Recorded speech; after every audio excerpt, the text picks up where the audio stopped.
When Andrew Solovey was transferred to an old psychiatric hospital on the outskirts of the city, he took it as a chance. A new beginning. A new place where no one knows his mistakes. The building stood far away, grey, with peeling plaster, as if it was slowly eaten by reality itself. The windows were narrow, like eyes that don't want to see. The forest around seemed too quiet. They don't like newcomers here, the guard joked as he let him in. Andrew smiled. He didn't believe in such things. Until the first night. His office was on the 3rd floor. Old cabinets, file cabinets, folders with medical records. Everything looked outdated, but orderly. While he was laying out his things, one detail caught his attention. Patient accounting log. The pages were yellowed, but the records were clear. Names, dates, diagnoses. And one line. Patient 0. Andrew frowned. Strange. He turned the page back. Then forward. Then again. The recording was there. Without name. Without diagnosis. Only the date, which was constantly changing. He blinked. The date has become today. Excuse me, he turned to the senior nurse Maria. Do you have patient 0? The woman froze for a second. No. But it's in the journal. We don't have such a patient, she replied dryly. Maybe it's a mistake. But the record looks recent. She abruptly closed the magazine. Don't touch the old records. There are a lot of things here. Outdated. Her look was strange, as if she was not afraid of the question. And the answers. On the first night, Andrew was on duty. The hospital was almost silent. Somewhere far away, someone shouted. Somewhere the pipes were knocking. Sometimes he heard footsteps in the hallway. Although there was no one there, around 2 o'clock in the morning, he decided to check the chambers. Everything was fine. The patients were asleep. The door was closed. Until he reached the end of the corridor. Chamber 0. He stopped. It can't be. There was no 0 chamber in the building plan. He checked it. The door was old, metal, without a window. The handle was cold. Too cold. He slowly opened the door. It was empty inside. Naked room. The walls are scratched. Bed without mattress. And the smell. Rawness. And something else. As if someone was here. Long. And I didn't want to go out. Andrew returned to the office. The magazine was on the table.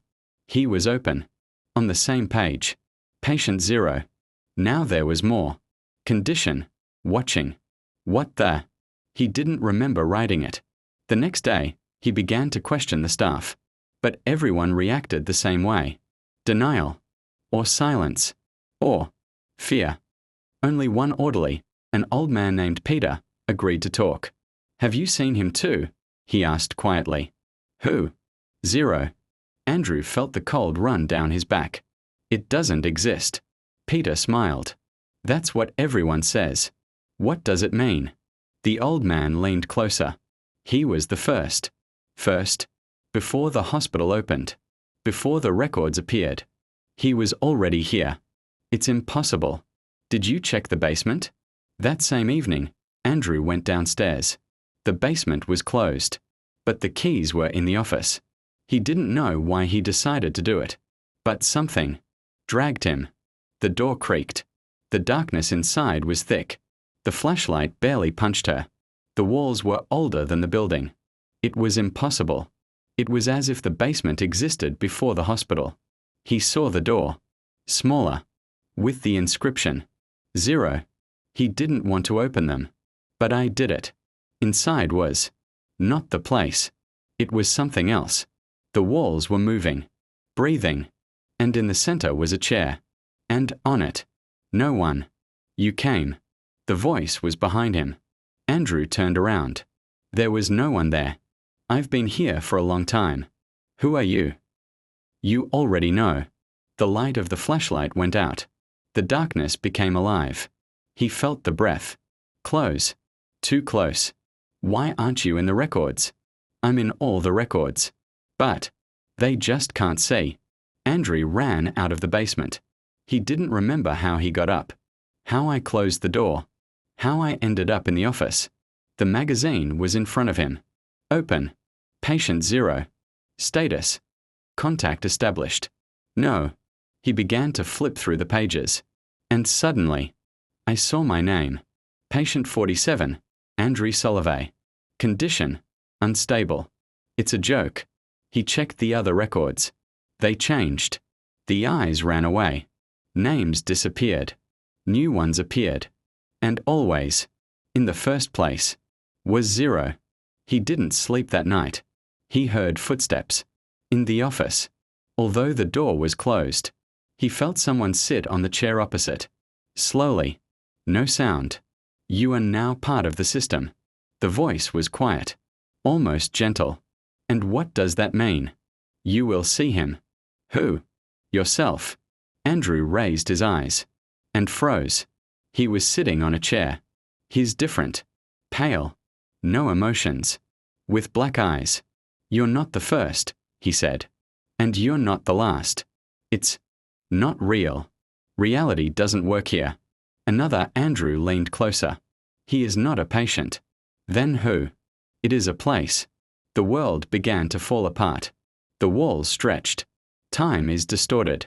A hospital is not a building. And what? It's a cage. For whom? The other Andrew smiled. For those who notice him. The next morning, the staff found the office empty. The magazine was open. Patient 0. Condition, stable. And a new record. Patient 48. Name, absent. Condition, watching. The senior nurse Maria quietly closed the magazine. Again, someone passed by in the corridor. The steps were slow, heavy, but the surveillance cameras did not record anything. Only one thing. On the recording from the basement. For a split second. Silhouette. Without a face. Who was looking straight into the camera. And at this moment, the screen is cracked. And another line appeared in the magazine. Patient 0. Condition, hungry. And if you ever open an old magazine, and you will see the record without a name, don't try to understand him, because he's already looking at you.